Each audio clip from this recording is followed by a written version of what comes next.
Baroquing news. Why the hell they got a fucking plantation at fucking Disneyland? Not anymore. M&Ms are too sexy. The Republicans are mad, and Maya Rudolph is the woman for the job. Y'all are fucking insane. We're gonna recap all of the best stories of the month, and we're gonna give them to you right here on the Baroque Girls podcast. Baroque style. Baroque style. We said Baroque so many times. We want you to fucking know what the hell you are listening to. Jacob printed us papers so that we Real feel like papers. real newscasters, feel good as fuck. Thank you so much, Jacob. Thank you so much, Jacob. I'm so excited. Back to you, Isaiah. Hey, our top story today. Nepotism. Hollywood stars are divided over Nepo baby. All this like Nepo baby shit. Tom Hanks has made a statement. He says, and I quote, "I think my kids are all like Renaissance artists, They which is wild as fuck already that he said that. But like insane. Baroque as hell. He's insane. Baroque as hell. Renaissance. Yeah. They are good at whatever they choose to be, he told the outlet. But the question here is, can you make it stick? You've got to have a passion. You've got to have a drive. And yeah, our household has existed in the company town that is Los Angeles. That's What? That's a very interesting take. Is Tom Hanks referring to Chet Hanks in this? I hope, dear God, I hope Because- it's not. Because I'm like, who the hell is he talking about that's good Right. at what they do? Yeah, because what does Chet Hanks do? What the hell, Chet? Chet Hanks is good at making me laugh at him, not with him, at him. Yeah, Chet Hanks was good at being laughable on Z-Way. Yeah, that was so funny. That interview was incredible and super hilarious. Nothing because of what he did, though, all Z-Way. Apparently they're talking about their 4 children, Elizabeth, Colin, Truman, and Chet, all of whom act. No, A all right, fool? let's not. They act a fool. Okay, sure. I think it's a very interesting take because he's taking this as like a parent, right? And he's trying to be like, I mean, I guess like as a parent, I get what he's trying to say because it's like, what are you gonna do? Come on and be like, oh, my children suck. And they were always like, Yeah, I guess you can't really. But what does he mean that they're like Renaissance artists? I don't know. Like what? What? I don't know what the hell that means. I don't know why he said that. I mean, because he's saying they're good at whatever, right? But it's like, does that mean that they just do nothing? They've done like a multitude of smaller things. I'm taking this back. Let's run it back to when you said like, oh, he can't tell his kids that they suck, because my parents have had no problem telling me that I suck. Like even when I don't suck, I know growing up they were like, Right. you know? Right. Yeah, he can be harder on them a little bit because Chet, I feel like Chet's the one who's most famous, right? For bad reasons. Yeah, I don't know what the hell those other people are. Yeah, and I mean, like, Chet's famous for appropriation for the most part. And unfortunately, it is hilarious appropriation. So I think we kind of like gloss over how crazy it is, like the shit that he does. But to say that he's like a Renaissance artist, I think is very crazy. I think that I don't know why I even put him in the forefront like that. I feel like that's really. I feel like if you just have so much money and you're Tom Hanks, then you're like whatever, you know. Right, you are Tom Hanks. Yeah, it's like whatever. It's like it doesn't actually matter what these people are saying, I guess, because it's like they're always gonna. Because like what else? Okay, so Gwyneth Paltrow. Oh, this quote is insane. Yeah, who's I'm already reading it out daughter loud. of producer Bruce Paltrow and actress Blythe Danner. I didn't even know that. I didn't even know Gwyneth Paltrow was an Nepo baby. Gwyneth Paltrow is wild as fuck. Her the things that she says are oftentimes so She doesn't jokey. know shit about. She owns Gloop. Yeah, she owns Gloop? Gloop. Yeah, like the sunscreen. Is it a sunscreen? Oh wait, what is? Gloop is like. It's like a company where they sell like a whole bunch of different like topicals, I think. Oh. Something of the sort. Oh, And maybe I'm all thinking of weird. Super Goop, What the hell which is a Supergoop? sunscreen, I think. What the hell is Super Goop? Super Goop is like a really good sunscreen brand, I thought. It's like kind of new. No, it's a lifestyle brand. Goop is a lifestyle brand. See, it's like wellness advice. It's crazy. It's like it's Super Gloop, maybe is it's what I'm wild thinking shit, of. man. I don't know. It's wild shit. I don't know. But she says The hell is Goop? Wait, That's she's what the I'm same saying. bitch who named her kid Apple, right? Oh, I think her child is named Apple. So it is have no hilarious. idea. Of course, she would name a company Goop. I don't know what the hell Goop means. She said as a child of someone, you get access to other people Apple. to get access other people don't have. And so the playing field is not level in that way. However, I really do feel that once your foot is in the door, which you unfairly got in, then you almost have to work twice as hard and be twice as good. That's a crazy roundabout way of thinking so about it. insane. People are ready to pull Gwyneth. you down and say, you don't belong there. You are only there because of your dad or mom. So that's actually significantly better than hearing, you don't belong there, you're black. Or you don't belong there, you're Asian. Consider which is the following. Like that's because see, Absolutely. What's funny is you could after these people say you're only there because of your dad or mom, the kids can be like, so, and then they still have at the end of the day, you're still there. So and I you're don't rich as hell, and you're doing what you love. here. Like that's the thing that I feel like nepo children, all these people who I'm about nepotism is going to be for my kids. When my kids have nepotism, is going to be great. You know what I'm saying? But it's like, I mean, I'm gonna teach them. Let's not be delusional. Like, you know what I'm saying? Like, I think it's like we can be like, yeah, they had an easier life. I made their life easier. That's what I worked for. And I get that it's unfair, but I took advantage of the system that was given to me. Why are we pretending like nepo babies are somehow struggling artists who have to work twice? You didn't. Yeah, the most heinous one out of this list, I think, is Lily Rose Depp. Oh my God. She said, people are going to have preconceived ideas about you or how you got there. And I can definitely say that nothing is going to get you the part except for being right for the part. That's a fucking lie. Lily Rose Depp, you are 5'1" and you are a supermodel. Say that to yourself in the mirror. I'm 5'1" and I'm a supermodel. You are only a supermodel because you are the daughter of Johnny Literal Depp.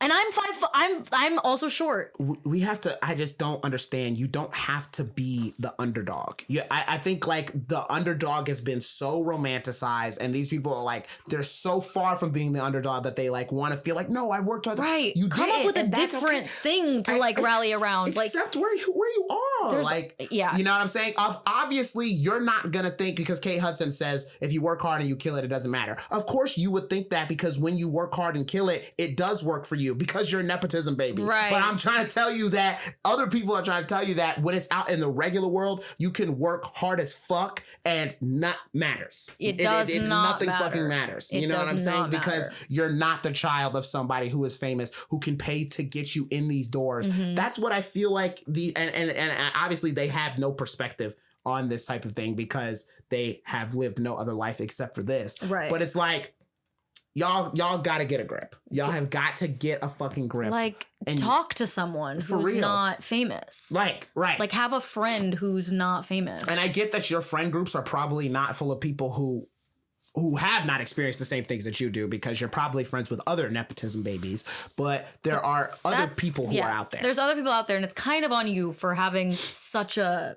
It's on you. Not diverse social circle. It's like... You can do that. You can get out and you can meet people. Absolutely. And like you can talk, you can have conversations that are not this echo chamber of people who are all telling you, no, you're good too. I'm not saying that nepotism babies aren't talented. No one is ever saying nepotism babies are not talented. You're just not more talented than other people. And you didn't have to work as hard. That's you didn't. Okay. Your parent worked hard to get you into that position. Accept it. Please. It's okay. You don't have to be an underdog. You literally don't have to. It's like, just don't talk about it. Right, exactly. Just don't talk about it. No one's asking you to like come clean and be like, oh, I owe everything to my parents. Like, just literally don't say the opposite. Right, exactly. Don't pretend like the other is true, because it's not. Because it's not. And this is where people are going to continue and will always have problems with you, because if your mindset is this, you're not tuned into what regular life is. And that's what everybody's saying about you anyway. Before you made this comment, everybody was always saying nepotism babies don't understand how the world works. And then you came out and proved it. Yep. So stop being whack. Congrats. You literally proved us right. Stop being whack. Yeah, Like, I don't get it. I don't get it. But you know, regardless of the nepotism baby conversation, they're going to continue to be rich and get roles. They're rich. They're going to be insecure about their talent, so they're going to make these bold statements. Yes, and they're probably going to make projects that aren't really good. Right. You know, but you know, unfortunately, at least you're making projects. At least you're making projects, and you know, and I will say, with all these people on there, I do enjoy a lot of their works. Obviously, Tom Hanks, Gwyneth Paltrow. I love Gwyneth Paltrow's work in The Politician. I thought she was incredibly funny. She does be saying some wild shit though. Jack Quaid, love you in The Boys. Right, you were but great. This was stupid. Yeah. This is stupid and it didn't make no damn sense. People can say stupid things. People can say stupid things and still be and we can be talented. a little bit annoyed with you. Yeah. And Doesn't mean we hate you. Very talented. But yeah. You know, but it's like, at least you have somebody in your corner who's not willing to lie to you and tell you the true shit. You know what I'm saying? And if you want to hang out with some real people who you know, will tell you something honest instead of this probably echo chamber that you have to be able to feel comfortable to say these things. We're here, but you're gonna have to buy us dinner. I did not. I didn't think that you were gonna plug our friendship. Nah, yeah, let's hang out. Let's link. I will teach you guys everything you need to know about. Because if you want to be an underdog and you want to be like broke and you want to like experience the struggle, I'll show you. Oh, we can show you. I know a thing or two. We can show you. So that's all I've known. You know, come through to this side. Come through. Listen to this side. podcast and we'll hang out. We'll be friends. We'll be friends. We'll teach you. How a very different part of LA. You've probably never been here. I'm not going to dox myself, but yeah, you've probably never been. Yeah, you've probably never been here. Panic in the Disco is ending after nearly 2 decades. Panic at the Disco is ending after nearly 2 decades. This is huge for me. Brendan Urie, the frontman and last remaining original member of the emo pop band Panic at the Disco, has announced that their upcoming European tour will be their last. Urie also revealed that his wife is pregnant with their first child, and he is now putting his focus and energy into his family. Yeah, this is a big deal. This is Panic at the Disco was a large part of my childhood. Really? My current, I love Panic at the Disco. I love Brendan Urie's voice. His voice is the inspiration for me singing. Brendan Urie, unfortunately, is incredibly annoying. Super annoying dude. Yeah. Super annoying dude. But his music is, I do love Panic at the Disco's music. I do think that this is very funny that Panic at the Disco is breaking up because at this point, like you said, the only person who was in the band was Brendan Urie. Right. So it's like... just kind of like a... It's like for the public. Yeah. You know, it's like we don't fuck with him anymore. Yeah. That was like they wanted to be like, we don't fuck with Brendan Urie. Right, because you already weren't really like working together. Right. You know, they just wanted their stance to be known. Everybody had already left. Well, no, like he's the only, like they already left. Like Brendan Urie is Panic at the Disco. What? He's the only one in the band. Wait, so this European tour? It's just him.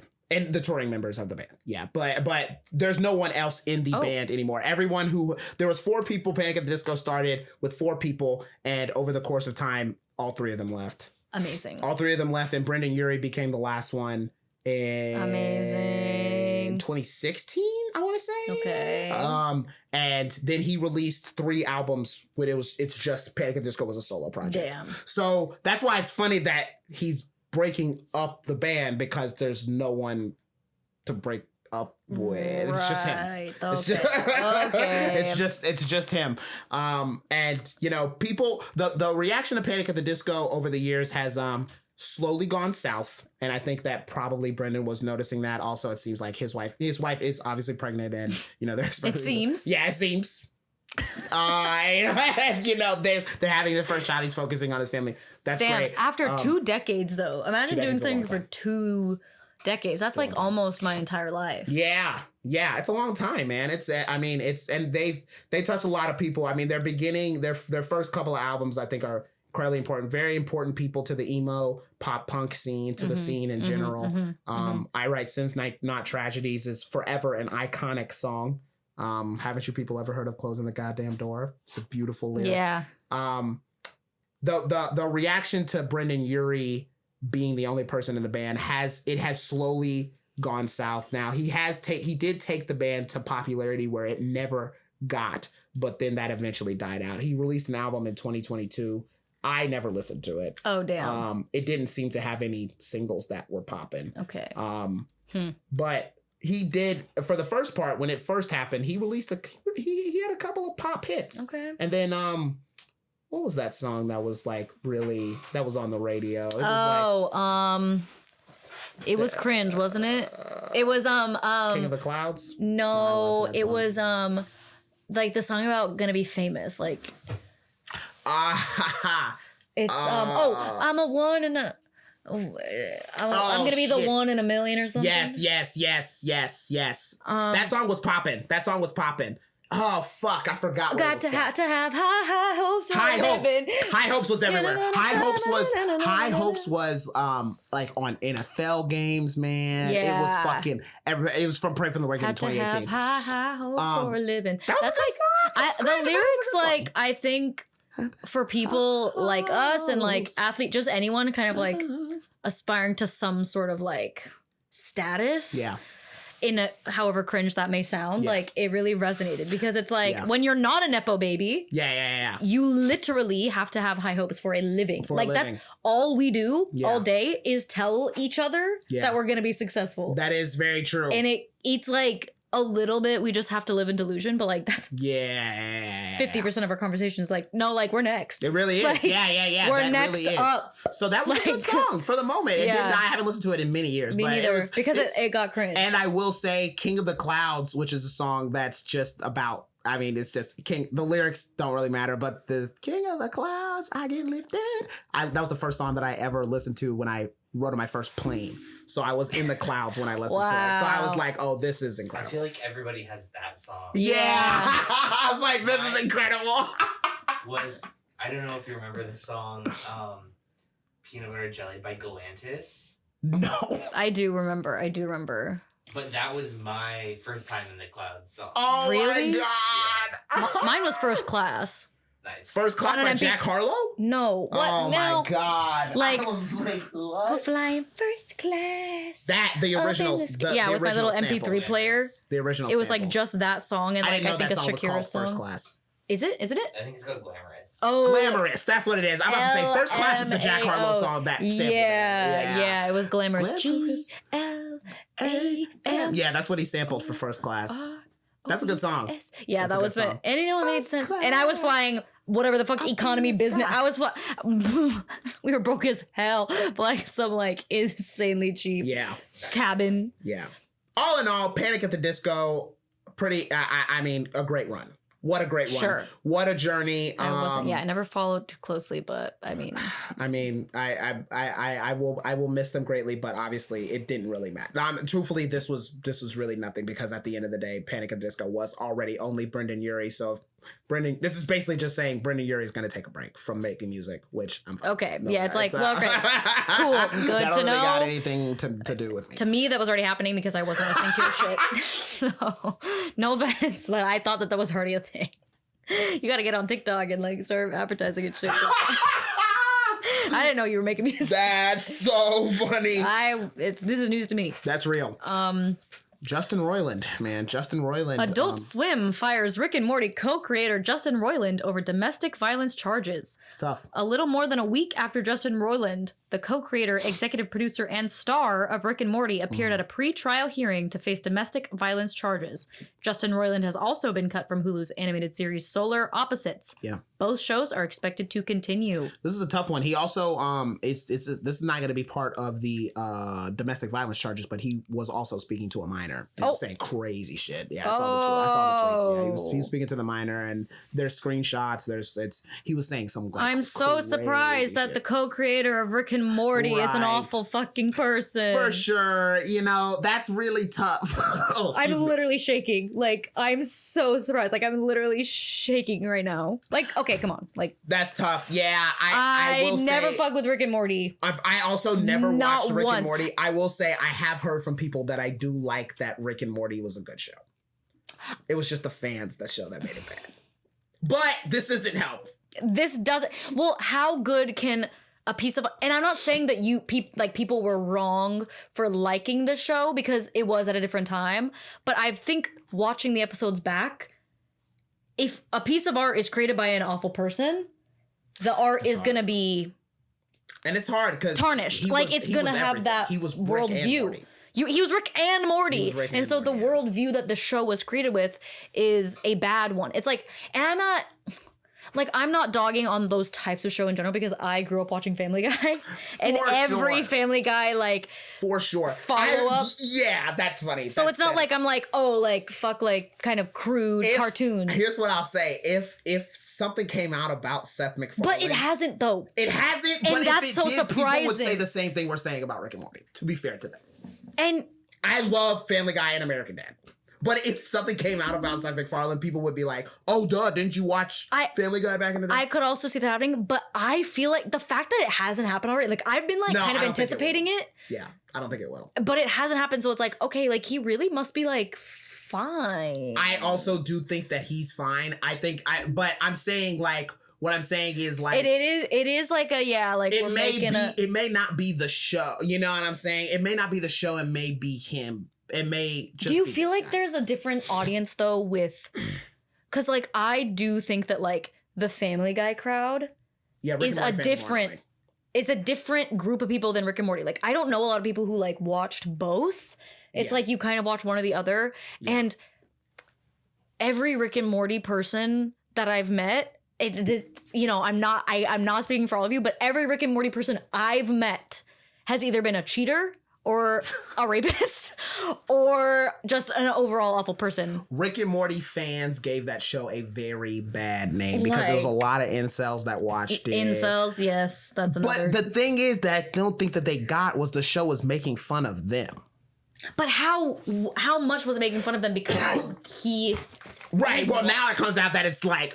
He was probably it's one like of them. he knew it too well. He knew it too well, yeah. And maybe it was like he was making fun of himself, which I guess is the only... It was... Rick and Morty was made by Justin Roiland and Dan Harmon, who made Community. And Dan Harmon also has some stuff in his past that's pretty crazy. Now, he did apologize for those things. And the person who it happened to, co-signed the apology as well and said like no, he was being genuine. So we kind of forgave him for that. Something else that the trial is like ongoing because Justin Roiland denies all charges that were. Which is crazy because we did see the screenshots of him texting that shot. So it's like we know that he wasn't at home just doing nothing, chilling. And in my defense, I know that Family Guy is bad. And if something came out about Seth MacFarlane, I would denounce him. I don't think it will. I don't think it will. But if it did, I would denounce him. And for a second there, like literally like a couple seconds ago, like I was like, damn, am I like being too hard on Justin Roiland? No. You're not being too hard on Justin Roiland. It's like, no, I'm like. No. No, but I think why I'm feeling like so emboldened by this is I know that so many Rick and Morty fans will be defending him. You know, it's not like other creators. And those people are wrong. I do think there is a whole side of quieter Rick and Morty fans. Not all Rick and Morty fans. Who are really sad. Not all Rick and Morty fans. Sad because the show has some good writers. The show has some good writing. I think the show has some good episodes. And now, this is me. I have never watched Rick and Morty. I've watched one episode of Rick and Morty, actually. I have only been forced to watch Rick and Morty in a Fiji dorm. If you know anything about the fraternity Fiji... you'd be questioning why I was even there in the first place. And I don't know. I was going through a breakup. And white men in Nebraska love ethnically ambiguous women, especially the racist ones. So don't fucking come for me why I was in a Fiji frat house. And nothing even happened. Nothing even happened. Fiji frat house is crazy. I want to question. Well, I don't want to know. And he didn't even kiss with tongue. Oh my god! He refused. It was weird. Oh, that is very strange. It was weird, and he had like bricked up lips, like they were hard. I like have an issue. So he was giving smooches. He was giving but like not like a smooch is like a smooch. Like it was like a peck. I don't know. I have this thing where like a lot of specifically white men that I've kissed in my past, they got these bricked up lips. My current boyfriend, bless his heart, he does it. And that's so amazing. And that's such a relief. Yeah. But no, that's insane. I'm sorry that happened. And that is my perception of a Rick and Morty fan. Because he had that on in the background. And I was like, I'm going to kill myself. Like, here's the thing. I'm with you. I'm with you. The fans of Rick and Morty. I do think, though, that the fans of Rick and Morty gave the show. You're not being too hard on Justin Roiland. Justin Roiland is a piece of shit. Yeah, Justin Roiland is a piece of shit. But there are more people, I think, involved with the show. Because Rick and Morty is continuing without Justin Roiland. Now, I don't know how they're going to do that because he played majority of those characters. And I'm sure that he also did a ton. The show's going to be incredibly different. It may not even be the same show. But I do think, unfortunately, sometimes shitty people make some good stuff. And I think the show was pretty high quality. I've heard that the show is pretty high quality from some people that I trust. Sure. I can That's what I'll see the say. perspective of like, if you want a show making fun of a fucked up incel, who better to write it than a fucked up incel? Yeah. You know, you're never going to get that insight. You're never going to get that. You're never going to get that from type someone of insight. normal. You're So never going to thanks, get that Justin. insight. Yeah, shout out to Justin Roiland for Shout that. out, Justin. And Justin Roiland, you know, just released a video game as well, called High on Life, and I'm not playing it, but Damn. yeah, it's sort of the same thing. But Disney's Splash Mountain Log Flume ride will be permanently closed. Oh. I didn't know Splash Mountain The was tied ride to Song of story the is South. tied to Song of the South, a 1946 Disney animation that has been said to idealize portrayal of plantation life. Yeah, Song of the South has like been like famously the most one of the most racist things that Disney has ever done, besides Disney's existence period, because Disney was also an anti-Semite, outspoken anti-Semite. Yeah, no, he's a bad person. They're replacing Splash Mountain with Tiana's Bayou Adventure. Yes, which She opens Tiana's Foods, an employee-owned co-op. that's gonna be incredible. That's sick. I will say that's gonna be an incredible love Princess ride. and the Frog. That's gonna be an incredible ride. Great. I'm almost there. I'm almost there. Okay. Love the songs from. I love this movie. It's a great one. Yeah, Princess and the Frog is incredible. Princess and the Frog is incredible, and this ride is gonna be great. It is insane. Well, I saw something somewhere that was like, why are all the Disney movies about like people of color either they're animals, their animals or they're are like not human. slutted out? Like in this one, black people, he's a frog. Yeah.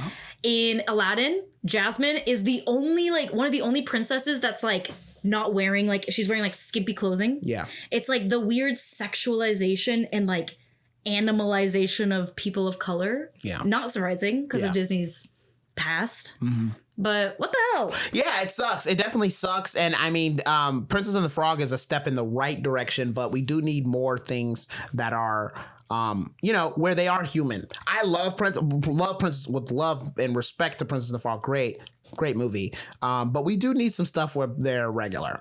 Right. Well, you know Like, what I'm saying? We need let's some just- we cartoons don't- where they're regular. Kissing a frog. Yeah, you know, for sure. It's like, come on, this is kind of whack. And I did see that exact same thing, and it is very true, unfortunately.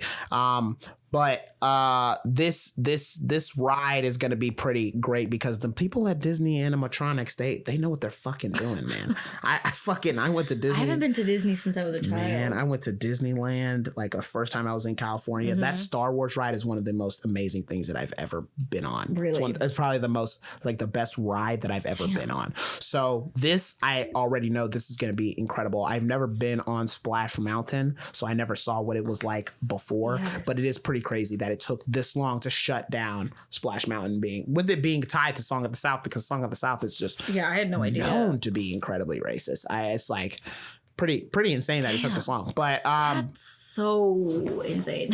yeah, shout out to Bob Iger. Shout out that it's changing. Yeah, Bob Iger's that guy. I mean, I think because they just fired the other guy who was in it, and he was whack. Damn. He was whack. I think he did a lot of shit that kind of sucked. His name was also Bob.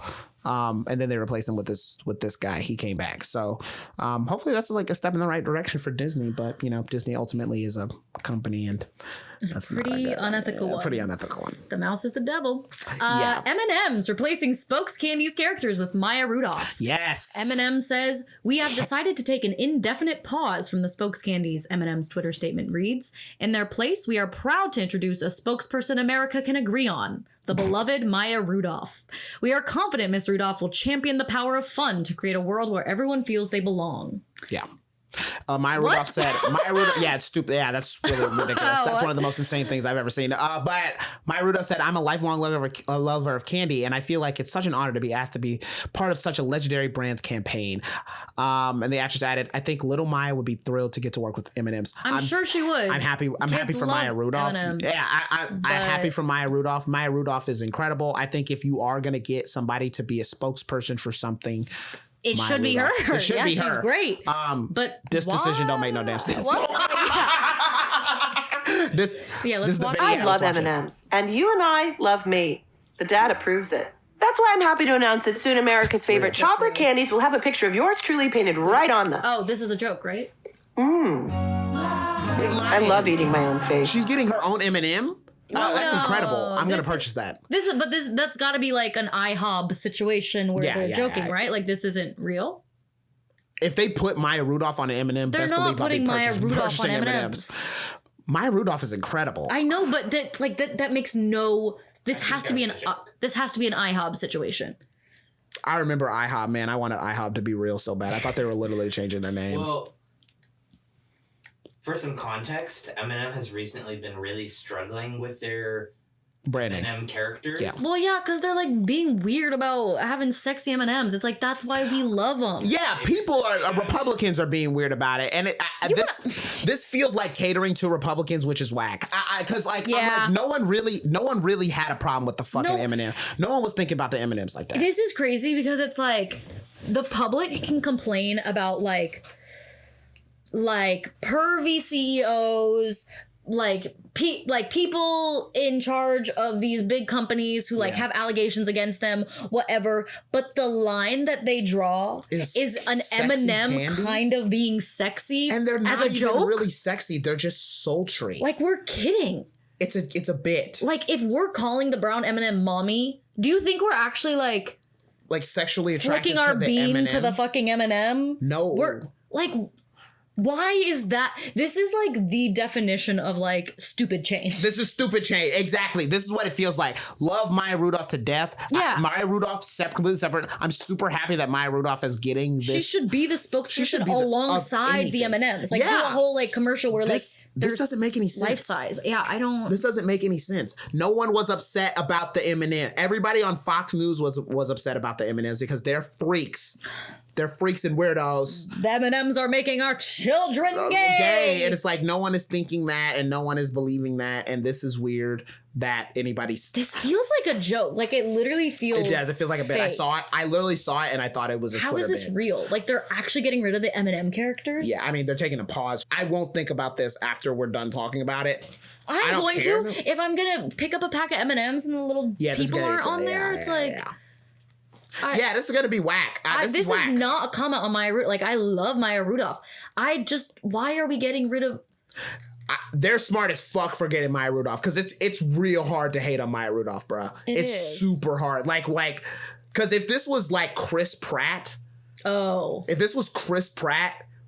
I would literally be like, I'm never buying M&Ms again. Yeah. That would be enough to be like, good to be like, yeah, that would be enough for me to never buy M&Ms again. So shout out to them for being smart enough to know they needed to get somebody like Maya Rudolph if they were going to do something real fucking stupid like this. Mm-hmm. But man, I can't believe it. Yeah, they're really shutting it down. That's dumb as fuck. That's dumb as fuck, and no one was actually really mad about that. And this is also a change that really does nothing. But okay, sure. All right. Whatever. Last topic of discussion today on Baroquing News. The Oscar nominations just came out this week. Yes. And, as much as I don't think celebrities need more awards and money, there is something kind of special about an award show, especially, Oscars, growing up, like going to film school and stuff, like the little awards that we had at our college was so fun. It's a showcase of work. It is. Makes you feel special because as much as you want to hate on certain movies, a lot of people are involved in every single one. Yeah. Countless. Like you can't even like begin to fathom the amount of people that it takes to work on a film. Yeah. So like to me, an award show, obviously like the face of it is going to be like the actors and directors, people getting nominated. Mm-hmm. But like it's really a dub for all the people behind the scenes. Absolutely. It's even incredible. if you just like color graded a scene, it's like it's incredible. And when I people. was a kid, I loved award shows. I was an award show guy. Like I looked up the history of award shows. I used to watch like people winning. I thought the speeches were just like amazing and they're so incredible. So there is always something special about award show season. There's nothing like a award show and there's Oscar time. I will say I'm tired as fuck of the Oscars though. I'm gonna be truthful. I'm tired as fuck of the Oscars because, and it's actually funny. It's because of someone who was nominated. Michelle Yeoh was nominated for Best Actress for her role in Everything Everywhere All at Once, which is incredible. Go Michelle and Yeoh. we support and I can't wait to see her win because I'm almost positive she's gonna win. I feel like she's got to be. She's absolutely. But what you're about to say is the reason why I'm pissed. First Asian identifying Best Actress nominee since Merle Oberon in 1936, but she didn't even publicly identify as Asian. What? That was you don't publicly identify as Asian? That was 88 years ago. She like hid the fact that she was like part Asian because then people wouldn't like her. Did she look Asian? Slightly. She was white passing. She was white passing. This is what I'm talking about. Yeah. That fact. Nominee. Not winner. Not first Asian winner. Identifying nominee. 88. Winner. Nominee. Yeah. 88 years. And it's like you weren't even considering people who were not white. And you weren't even considering. You weren't considering them. People weren't greenlighting projects about them. No. People weren't people were having really racist casting where an Asian person couldn't play a lead that was supposed to be white, even though it doesn't matter that they're white. Like, it's such a systemic Michelle Yeoh, when Michelle Yeoh gets this, I'm gonna cheer and it's gonna be well deserved, and I'm very, very happy for her. But I do think that at some point we gotta have a conversation about the Oscars not being as renowned as we give them credit for. This is not an institution that is giving awards for the best movies and the best in movies and the best in the industry. This is an award show for a club of people in Hollywood who make movies and want to pat each other on the back, and majority of them are white. And then they on occasion let in people of color because they televise it. But truthfully, if there was after 88 years of no Asian nominees, no Asian nominees, like not considered. You need to tell me for 88 years there has never been an Asian woman that you could nominate for Best Actress. And I bet you, and every single year there has to be, every single time a person who is not white is nominated for something, they're a first. Every year. Like, this is whack. This is whack. This is insane. This is whack. Isn't it that Michelle Yeoh is the only non-white Best Actress nominee? I'm pretty sure. I didn't even watch that. You didn't nominate anyone from Black Panther. You didn't nominate anyone from Till. You didn't nominate Viola Davis from The Woman King, which was an incredible, incredible movie. She like killed. Yep.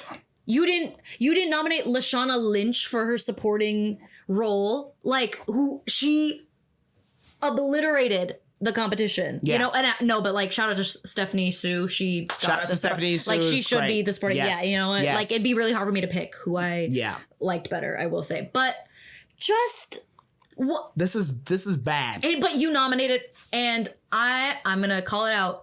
But they nominated Ana de Armas. Yeah. For her portrayal of Marilyn Monroe in Blonde. And there's like a lot of controversy of like, oh, like blame the movie, not the actress. I'm going to blame Anna. I'm going to blame Anna here because she read that putrid script that set feminism back in the industry. It's a fake story. Like the assault scenes and the weird like pro-life propaganda in it, all made up. And Marilyn Monroe suffered enough in her lifetime, and now in her grave she has to roll because this like extremely like shallow and offensive portrayal of her is now like a critically acclaimed film.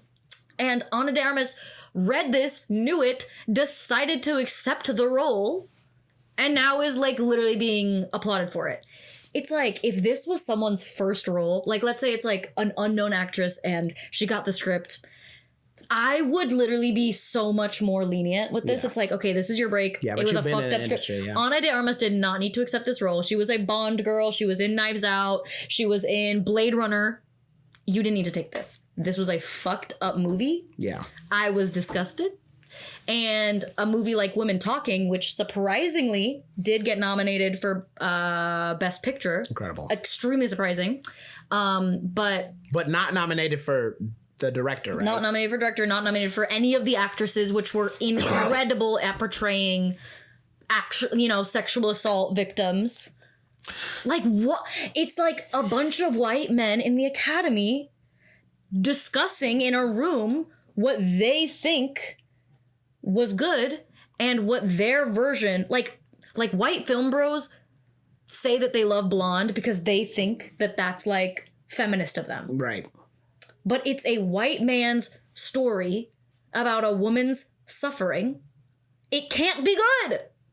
How is it going to be good? Like, you're not the people that it affects. Women Talking was written by a woman. I think directed by a woman. I believe so too. I don't really know. I think it is.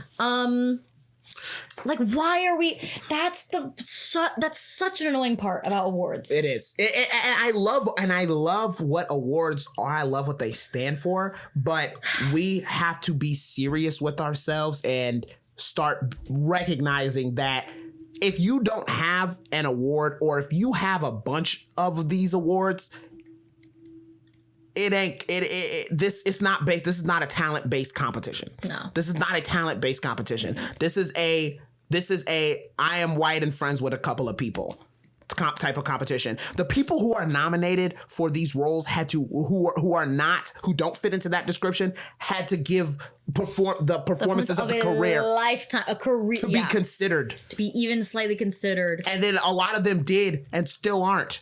Right. Over.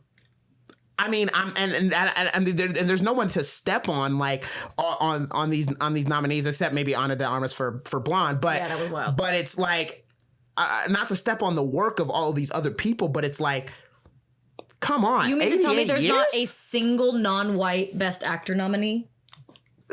How? This is a year Nope came out. Yep. Stop it. Keke Palmer wasn't nominated. Daniel Kaluuya wasn't nominated. Come on. I mean, that's because the Academy doesn't respect, like, horror. The Academy doesn't respect horror, but also the Academy didn't like being called out because that's what Nope was fucking about. Was about the fact that Hollywood only cares about spectacle and they don't care about soul and they don't care about art. And that's exactly what Nope was about, and calling all y'all out about it. And y'all didn't like that shit. So now all of a sudden, now they don't get to get compensated. Really racist. We're not having any black people on here. But y'all loved Get Out when Get Out came out, though. Y'all loved when Get Out came out because y'all were like, oh, this is what it's like to be black. Oh, we're really like, I'm not like that. I love this movie because I'm not like those white people. I'm different. But now when it's about you, now all of a sudden they don't deserve any awards. Nope is the same quality as Get Out. And now all of a sudden you don't care. Mm-hmm. It's pretentious and it's bullshit. It's pretentious, it's racist, and it's bullshit. Yeah. It's bullshit. So every fucking year they do this shit, man. Every year they do this shit, and every single year it's a disappointment. Every single year is a disappointment, which is why going into the award season, I root for everybody black. And I root for everybody who's a person of color, and then I'm happy for some white people when they win. But some people, I'm watching it and I'm like, okay, yeah, I know y'all don't deserve that. And I'm not gonna call nobody out by name because it's not that serious. But it's like sometimes I'm like a couple of y'all, I'm like, all right, you know what I'm saying? I know that's a little crazy. Now I know, and this is with love to Jamie Lee Curtis, but I haven't seen Everything Everywhere All at Once yet because I'm going to watch it right before the Oscars. Now I've kind of decided it's gonna win, it's gonna win, and I know that it is. But I do know that Jamie Lee Curtis's role in Everything Everywhere All at Once was significantly smaller than Stephanie Sue's, and thank God Stephanie Sue got nominated for Best Supporting Actress. But for all the rest of the awards, she was about to not. She hasn't in like the other award shows that have come prior. And Jamie Lee Curtis I'm sure she's shocked. I'm sure Jamie Lee Curtis was shocked but maybe she wasn't, because maybe she knew that that's exactly what was going to fucking happen. I choose to believe that Jamie Lee Curtis is kind of smart. She's a real one. She was a producer of the movie. So she did support the story. Not blaming her for her nomination or anything of the sort. But it's like the movie wouldn't be anything she knows that shit is Stephanie fucking crazy. Yeah, I know she knows that that's fucking crazy.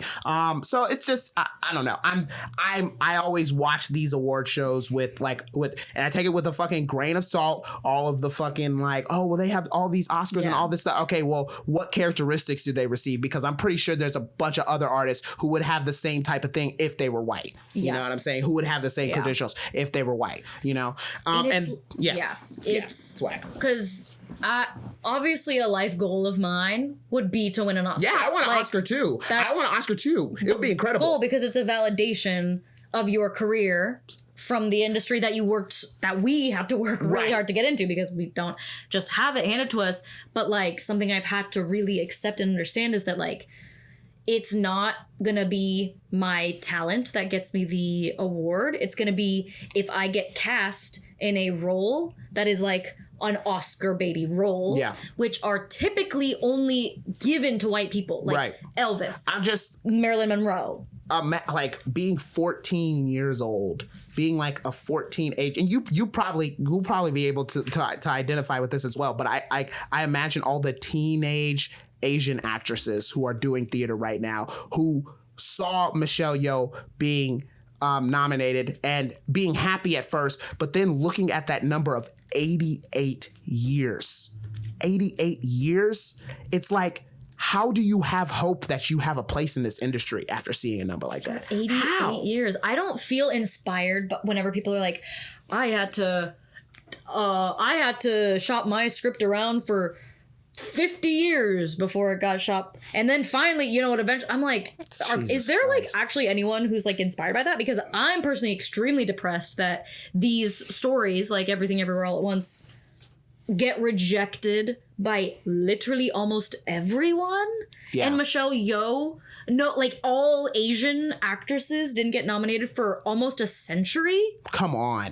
That's come like on. Not inspirational. That's whack. like a red flag. That's a indicator that the industry needs to change. Yeah. And that we shouldn't be greenlighting these boring ass, told a million times, vanilla ass stories. Because there's so much like bad shit getting made all the time that I've also learned. Yeah. It's like, you know, you're not in the industry. You think you're like, oh, I just need to make something good because good things are what get made. Mm-hmm. No, like most of it is bad, actually. Yeah. So it's like, we just need to have more discretion on the things that we let go. But with all the nepotism and stuff, it's like, that's why nepotism is such a problem, because it's like, then someone's daughter writes a story about her basic ass life, but because that's some like super famous person's daughter, they have a friend who owes them a favor, and then they make this movie that's stupid. Yeah.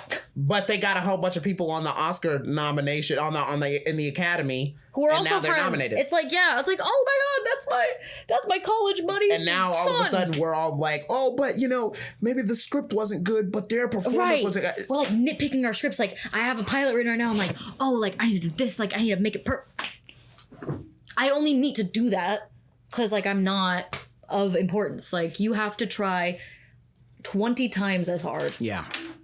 It's disappointing. It's insane. It's disappointing. Insane. And I'm excited about awards, and like this turned into a rant, obviously, but it's like, I have hope that it'll get better because every year it does get better, and every year the host is some person of color making a joke about how the whole industry's fucked up and we're getting better, and it's like, okay, but how many more times can we just like, how many more times do we have a person of color host? And and this year, I know that it's going to be brought up 10 to 20 of times.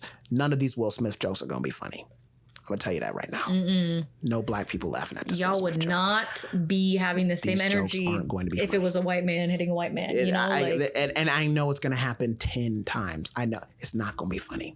And I challenge someone, because I know y'all going to do it anyway. I challenge someone to be able to make it and be able to make it laugh. No white people going to be able to make this funny. Y'all not gonna be able to make this funny, because the reason why we even care to make the joke in the first place is because of racism, because it wouldn't have been that big of a deal anyway if it was a white man who did that. It would have been hush. None of these Will Smith jokes are gonna be funny. There's only been one Will Smith joke that has been funny, and it was Eddie Murphy at the Golden Globes at the end of his speech. That made me crack up a little bit, but even that was like barely.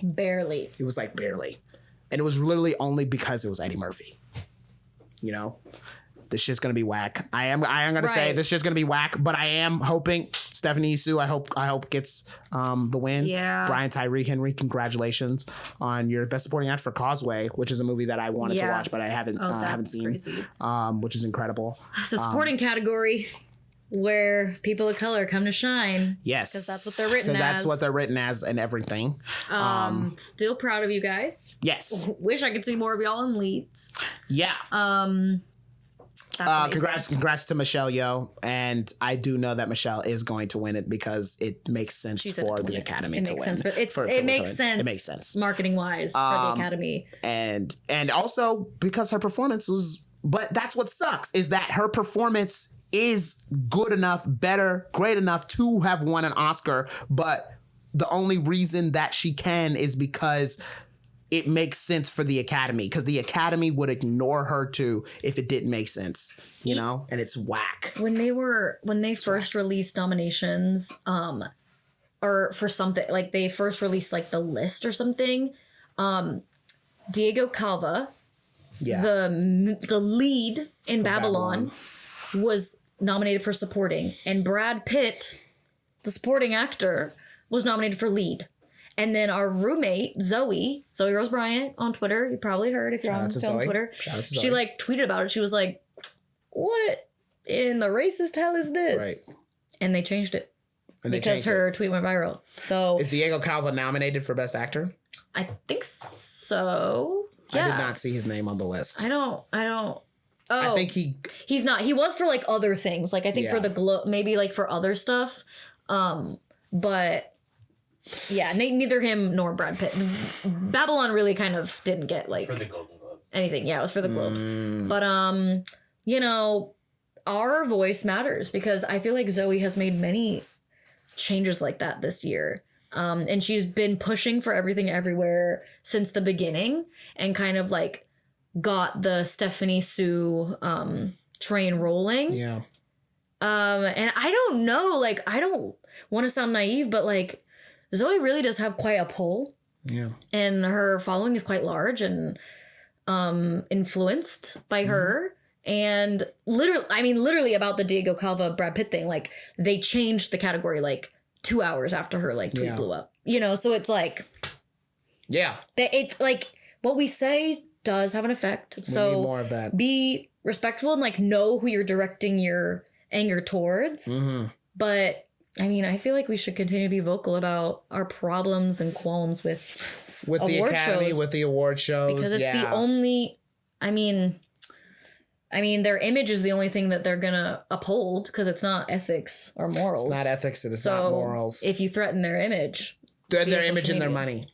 Then maybe change will happen. And we'll be back right here doing this again for the Grammys. Yeah. Because we already know the Grammys is going to be some bullshit. I know a lot less about, but I'm going to let him take the lead. They're going to do some bullshit again. Like they always fucking do. I will never forget when the Grammys nominated Tyler, the Creator's Igor for Best Rap Album. One of the most racist things that I've ever seen in my entire life because that was not a rap album. That's like gonna be in history like laughably racist. Yeah. Like laughably that's racist. like in like lore. 80 and like 100 years, people are gonna look back and that like, whoa, they were crazy back then because that's insane because that was not a rap album. He's just a black guy. Yeah. Just a black guy. Just a black guy. Come on. Can make other music. And we keep doing that. We keep doing this. And it's this with every fucking award show. And enough's enough. Enough is enough. So let's get it better. Or let's start threatening their ability to have pull. Let's stop. I mean, like, I don't know who's doing the vote. I mean, the Academy, it's like if the Academy is not going to change, we can stop respecting them. Because this is fucked. This is fucked. And this is not worth it. You know what I'm saying? Trying to get an Oscar, fighting against all of this shit just to get in the eyes of these people who don't care about your stories. If you don't care, then we don't have to care about you.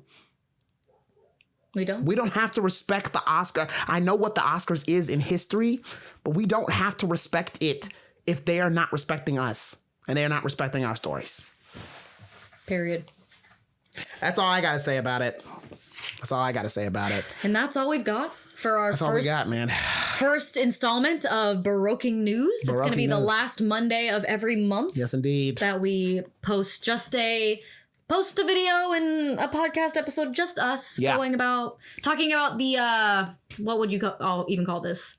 current events of the past month. We hope that you like it. Yes. Give us your feedback in the comments. Absolutely. Let us know if there's things that you want us to cover. Absolutely. Especially our Baroque queens. Reach out to us. Let us know if there's anything that you want us particularly to talk about. Yes, absolutely. Sebastian and Bennett. Shout out to Sebastian and Bennett. and check out our Patreon if you want to enjoy them.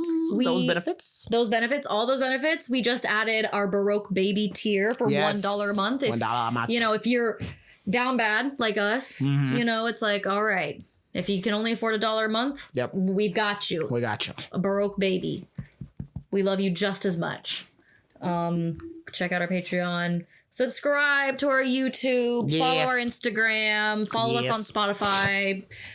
And I think that's it. Have an amazing rest of your January. Yeah. Enjoy it. Last week. The last week.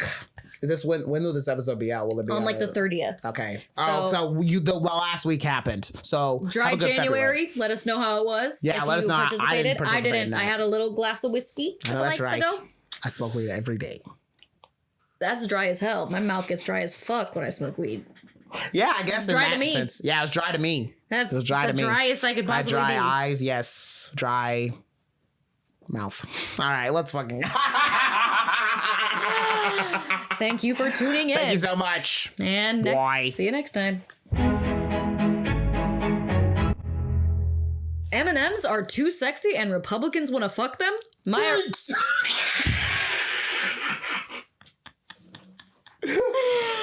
Maya Rudolph's the woman for the job. Love you, Maya. Give me a job. I have a script for you. Please. I'm literally the brown M&M. Like I've been told. I'm normally wearing glasses. I've been told I'm giving brown M&M. So please read my script. More where that came from on Baroquing News. Incredible. I think that'll be good.